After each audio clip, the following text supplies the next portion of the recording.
దేశవ్యాప్తంగా మళ్ళీ కరోనా కేసులు వెలుగులోకి వస్తున్నాయి. ప్రధానంగా 12 రాష్ట్రాల్లో దాదాపుగా 324 కరోనా కేసులు అయితే ప్రస్తుతానికి నమోదయ్యాయి. అంటే గత కొద్ది రోజులుగా కరోనా అనేది కాస్త శాంతించిందనే చెప్పుకోవాలి. కొత్త వేరియంట్లు వచ్చినప్పటికీ కూడా ఒమిక్రాన్ అనే వేరియంట్ గతంలో వచ్చినప్పటికీ కూడా దానికి సంబంధించి కొన్ని కేసులు నమోదైనప్పటికీ కూడా రాష్ట్ర ప్రభుత్వాలు కావచ్చు, కేంద్ర ప్రభుత్వం కావచ్చు తీసుకున్న చర్యల వల్ల కాస్త కరోనా కేసులు తగ్గుముఖం పట్టాయి. తర్వాత కరోనా కేసులు ఎక్కడ నమోదు కాని పరిస్థితులు అయితే స్పష్టంగా కనిపించాయి. కానీ తాజాగా మొత్తం 12 రాష్ట్రాల్లో 324 కరోనా కేసులు అయితే నమోదయ్యాయి.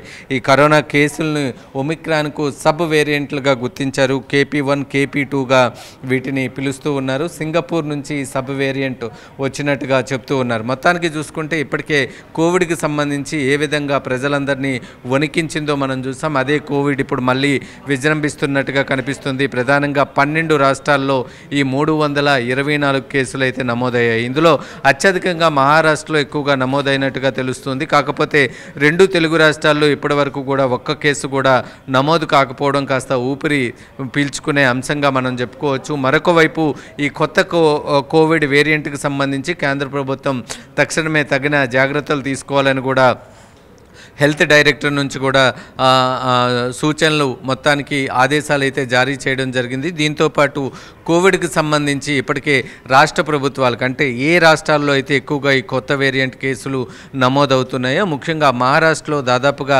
124 కోవిడ్ కొత్త వేరియంట్ కేసులు నమోదైన నేపథ్యంలో ఈ మహారాష్ట్ర ప్రభుత్వం ప్రత్యేకంగా కొన్ని ఆదేశాలు అయితే రాష్ట్ర ప్రభుత్వం జారీ చేసింది. కేంద్ర ప్రభుత్వం కూడా మహారాష్ట్ర సర్కార్కి కొన్ని దిశానిర్దేశాలు చేసింది. కోవిడ్కి సంబంధించి కొత్త వేరియంట్ని ఏ విధంగా ఎదుర్కోవాలి, వీటికి సంబంధించి అన్ని తగు జాగ్రత్తలు తీసుకోవడానికి ఎటువంటి అంశాలను పరిగణలోకి తీసుకోవాలి అనే దాని మీద ఒక స్పష్టమైన దిశానిర్దేశం చేసింది. ఏదేమైనప్పటికీ కూడా కోవిడ్కి సంబంధించి ఇప్పటి వరకు కూడా ఒక కేసు కూడా నమోదు కావలేదు. ఏదైతే ఒమిక్రాన్ అనే వేరియంట్ వచ్చినప్పుడు దాదాపుగా దేశవ్యాప్తంగా ఒక 50,000 కేసుల వరకు నమోదైన పరిస్థితి చూసాం. కానీ ఈ ఒమిక్రాన్కి సబ్ వేరియంట్లైన KP1, KP2 ఏదైతే సింగపూర్ నుంచి వచ్చిందని అధికారులు భావిస్తున్నారో దానికి సంబంధించి దేశవ్యాప్తంగా ఇప్పటి వరకు 324 కేసులు అయితే నమోదైన పరిస్థితి స్పష్టంగా కనిపిస్తుంది. దాదాపుగా దేశంలో 12 రాష్ట్రాల్లో ఈ పరిస్థితి అయితే కనిపిస్తుంది. 12 రాష్ట్రాల్లో కూడా ఈ కొత్త వేరియంట్కి సంబంధించిన కేసులు అయితే